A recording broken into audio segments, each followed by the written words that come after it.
Okay, biodegradable man's been bringing up this Drake equation. I don't know why. He seems to think Great-Tex is a big fan, so he wants to trash it. It's a funny thing. This equation comes from 1961, and it's an equation for the number of civilizations in our galaxy with which we might be able to communicate. Okay, and it had 7 components, and at the time it was created, really only one of these seemed very possibly solvable.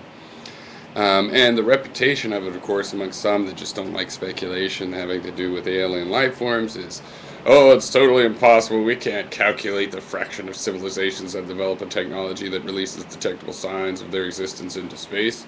Well, no, that is kind of beyond us, and I easily accept that it's speculative level of science, and I'm not a big fan of it.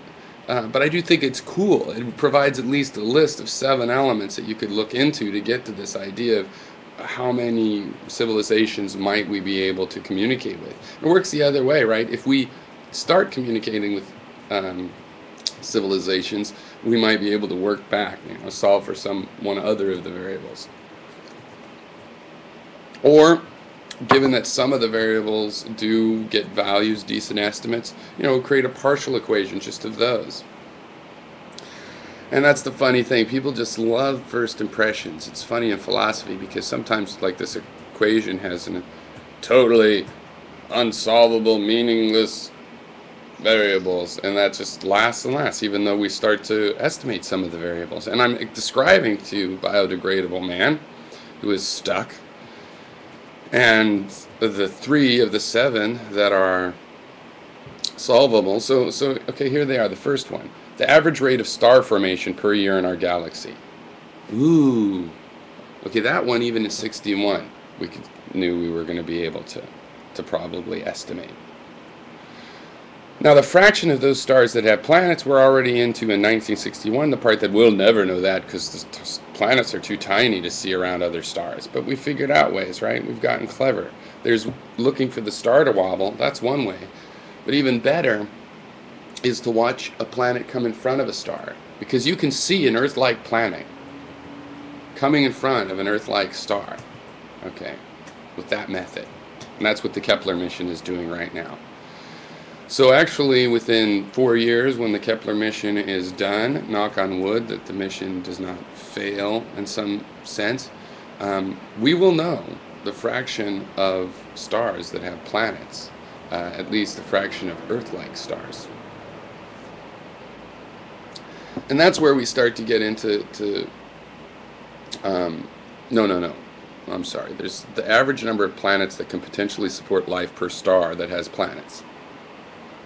This is where looking for Earth-like planets at in the habitable zone, where water can be liquid, around sun-like stars. This is a way of making a guess as by generalizing from us. Our planet can support life, so planets that are in the similar key situation, like being able to have liquid water,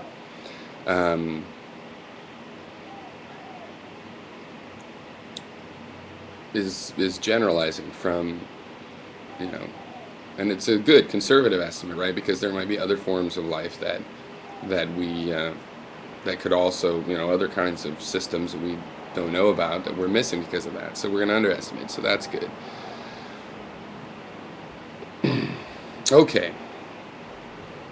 Now here's where we get into these vague variables at this point that we couldn't estimate. The fraction of the above that actually go on to develop life. So we don't know of the potential systems, how likely life is to form. If you had a planet more or less just like Earth, do they always form life? Do they do it 50% of the time? We don't know that.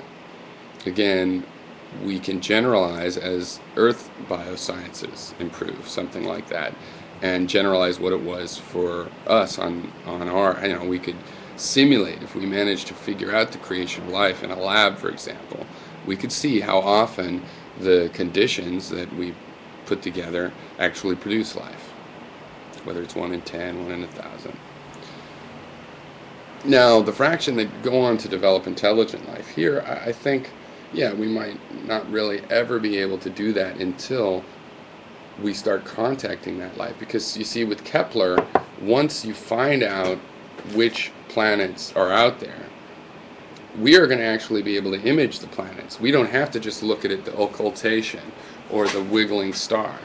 We've actually figured out how to image the planets, get a picture of the planet, which will allow us to take the spectra, which means we will know when there's life, if it's life as we understand it, when we find oxygen and other chemical signatures of life on these planets. How we know if it's intelligent is if we look at those planets and are able to get radio waves. So in other words, if we start even one-way communication with an intelligent species. Now, is that unlikely? No, it's not unlikely. It used to seem unlikely, but it is not theoretically impossible at all to receive signals from other star systems, especially if they have done something different and are actually beaming the energy in our direction. Okay.